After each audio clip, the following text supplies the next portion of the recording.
Moi c'est Lily. Moi c'est Noé. Moi c'est Chloé. Moi c'est Léa. Moi c'est Méline. Moi c'est Sarah. Nous sommes en 4e C et on va vous présenter Les travaux publics, qu'est-ce que c'est?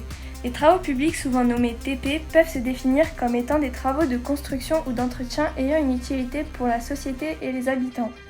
Ils sont réalisés pour le compte de l'État ou de collectivités locales, par exemple une commune ou une ville. Les travaux sont donc payés par de l'argent public, notamment grâce aux impôts. Les travaux publics offrent de nombreux emplois dans des domaines très variés, le terrassement, le génie civil et les réseaux souterrains, mais encore dans la construction des voies ferrées, des aménagements urbains et la construction de routes, spécialité de l'entreprise Colas. Au sein de l'entreprise Colas, nous avons des conductrices de travaux. Les conductrices de travaux sont responsables d'un ou plusieurs chantiers. Une fois le chantier démarré, leur tâche consiste à suivre l'avancement des travaux et à veiller à leur bonne réalisation, tout en respectant les délais et le budget initialement prévus. Quand on débute, le salaire dépend de l'école d'ingénieur entre 2800 et 3400 € bruts. Hommes et femmes ont le même salaire. Bonjour, je suis Lucie Lenné, j'ai 25 ans, je suis conductrice de travaux chez Colas depuis 2022. J'ai commencé un peu à me renseigner et ce qui m'a beaucoup plu dans la construction, c'est que c'est un métier qui est super concret et qui a un aspect humain qui est très important. Enfin, ça veut dire qu'on a, dans le sens où on a beaucoup de contacts humains avec, comme je vous ai dit, la gestion des équipes, la gestion de nos fournisseurs parfois, la gestion des clients. Et puis surtout, ce qui est intéressant, c'est que ce qu'on fait, on le voit. Alors, parfois dans les travaux publics, peut-être un peu moins, parce que les réseaux, forcément, c'est sous la terre, donc on les voit pas forcément tous les jours.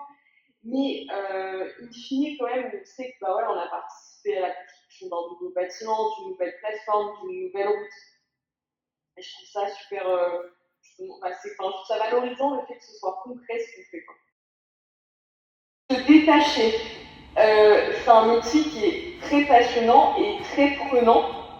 Et donc parfois, j'ai encore du mal, alors peut-être parce que je débute, mais à lâcher prise, entre guillemets, à plus penser, on va dire. Et quoi, je l'aime parce que c'est un métier où on ne s'ennuie pas. Il n'y a pas une fois où j'allume mon ordi le matin et où je me dis, bon, ça va être long, parce que ça, c'est vraiment quelque chose que je voulais pas. Physiquement, c'est pas dur par rapport aux gars qui eux sont sur le terrain, où là, oui, c'est dur. Après, nerveusement, oui, ça peut être un peu dur parce que c'est quand même un métier assez stressant. Il y a pas mal de contraintes et puis on gère quand même des hommes, quoi. Même si parfois on a d'autres pressions sur attention, il faut respecter les délais, attention, il faut respecter le budget. Mais moi, ce qui me stresse le plus, c'est de savoir que je veux que mes gars soient quand ils sortent du chantier et rentrent chez eux, quoi. Pour devenir conductrice de travaux, 2 solutions possibles.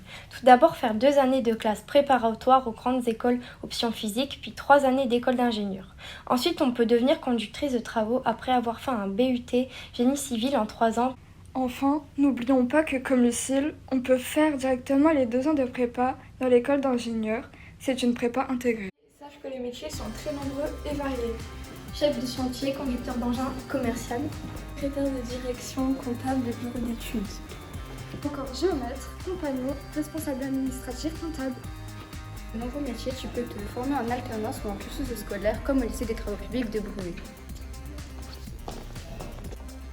Dans tous les cas, si tu choisis les TP, sache que tu ne vas jamais t'ennuyer et tu pourras toujours évoluer.